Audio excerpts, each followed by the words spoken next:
ओम शांति। जब भी मैं स्टूडेंट थे उसी समय से भी मैं ईश्वर को शिवलिंग रूप से पूजा करते थे, बहुत भक्ति करते थे। शिव का नाम सुनने से मेरे को बहुत खुशी होता था। विशेष त्योहारों के समय में मैंने उपवास व्रत भी करते थे। श्रावण सोमवार, कार्तिक सोमवार, महाशिवरात्रि आदि आदि विशेष शिव की त्योहार दिनों में। बाद में मैं कॉलेज पढ़ने के लिए बेंगलुरु गया। बेंगलुरु में भी संडे वहाँ विशेष धार्मिक संस्था में संतों के प्रवचन होते थे। सारी संडे वो कार्यक्रम को मैं अटेंड करते थे। एक दिन न्यूज़पेपर में मैं ये भी देखा, ब्रह्म कुमारी ईश्वरी विश्वविद्यालय में दादी हृदय पुष्पा जी प्रवचन परमात्मा के साथ कैसे बात करें ये विषय पर। यह विषय देखकर मेरे को बहुत खुशी हुआ। अखबार में एड्रेस लेकर मैंने ईश्वरी विश्वविद्यालय को ढूंढ के बेंगलुरु में गया। उसी समय में साउथ इंडिया में ईश्वरी विश्वविद्यालय का ब्रांच कहाँ भी नहीं था। जब भी मैं एड्रेस लिखा उसी समय में ब्रह्मा कुमारी ईश्वरी विश्वविद्यालय लिख के मैं गया। मेरे को ये टाइटल देखकर मेरे को कोई महिला इंस्टीट्यूशन होगा ऐसा संकल्प था। ब्रह्मा कुमारी भी ईश्वरी भी दोनों शब्द स्त्रीलिंग जैसे कन्नड़ में समझते थे।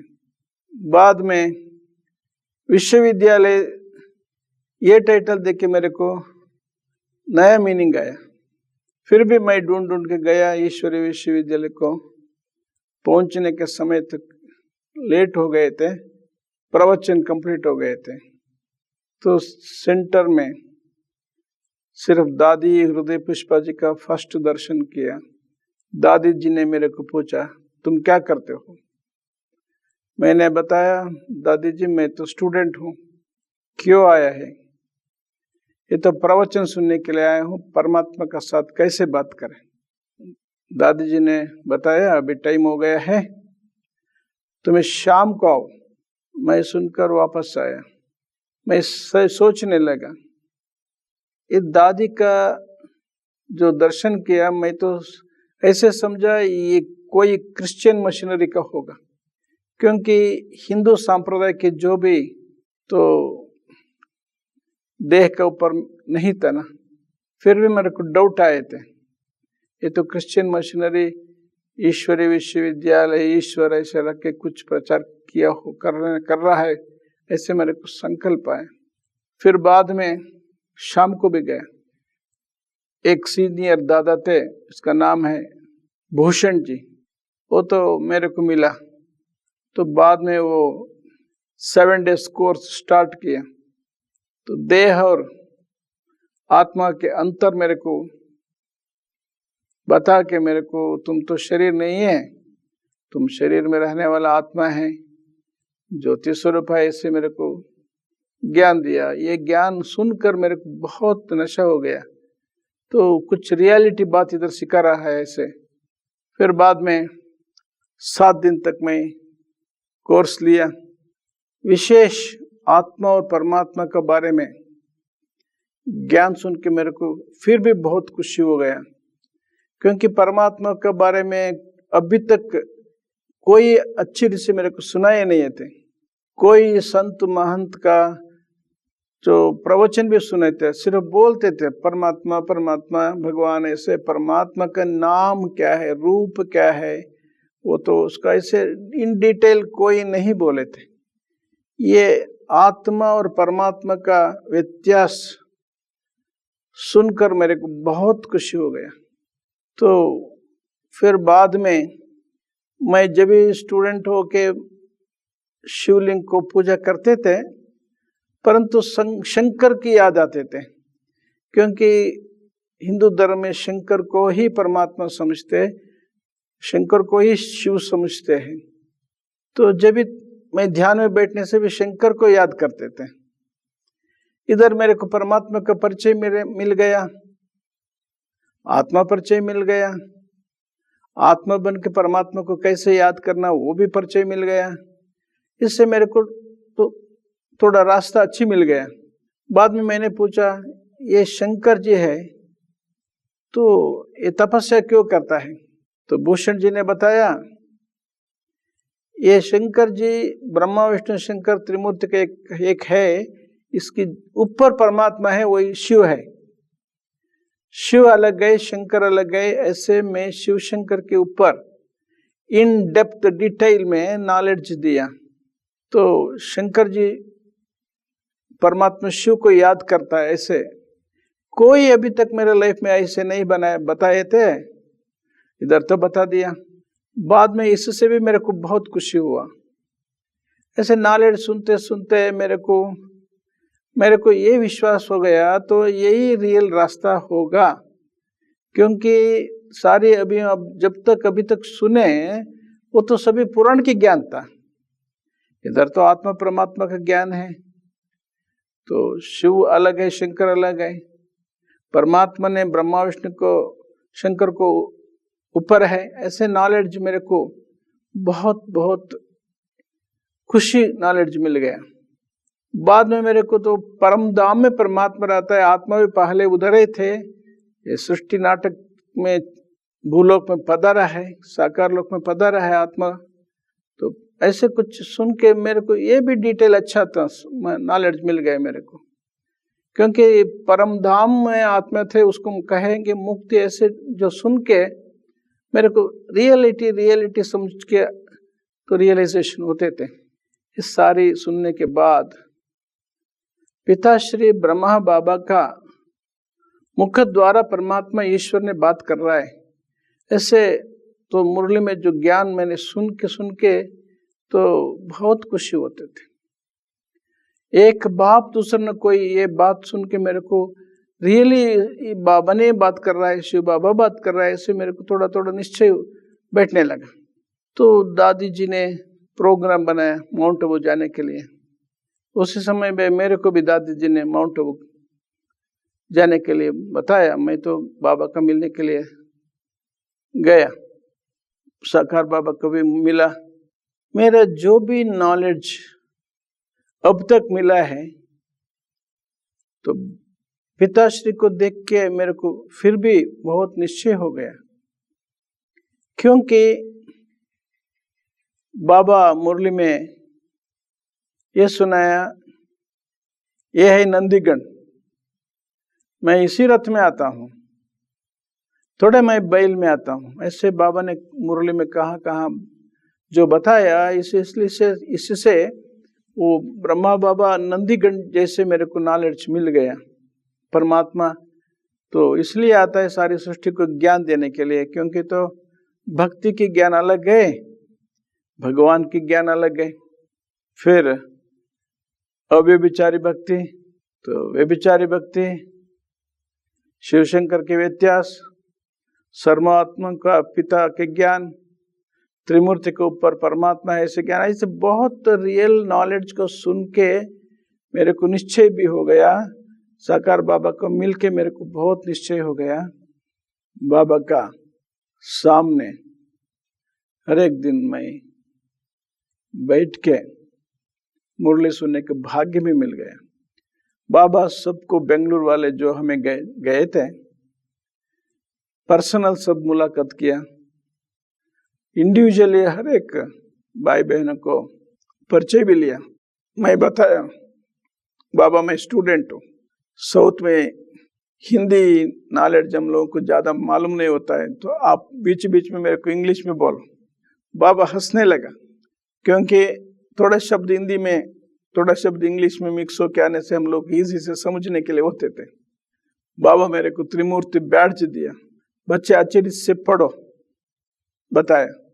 बाद में जब मैं बेंगलुरु वापस सभी पार्टी के साथ पहुंचा, तो हमेशा बुद्धि में ये बैठ गया, बाबा आ गया है, बाबा आ गया है, बाबा आ गया है, सारी दुनिया भी बदल होने वाला है, परिवर्तन होने वाला है।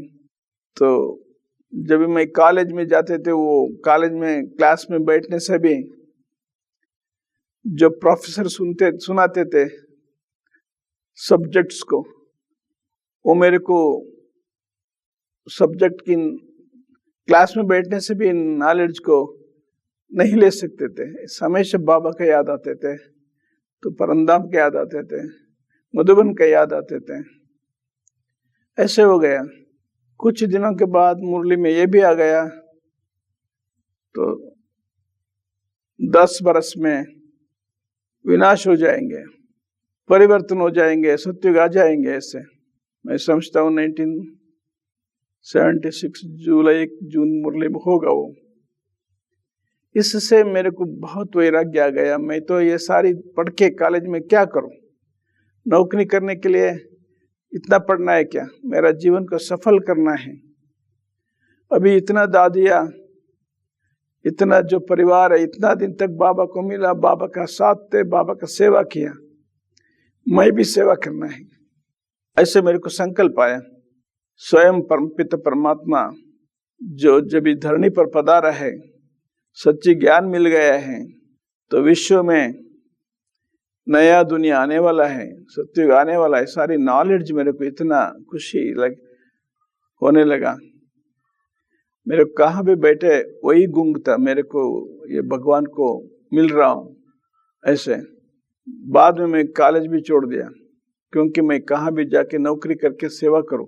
दादी जी ने मेरे को बोला, तुम क्यों कॉलेज छोड़ दिया? किसको पूछ के कॉलेज छोड़ा?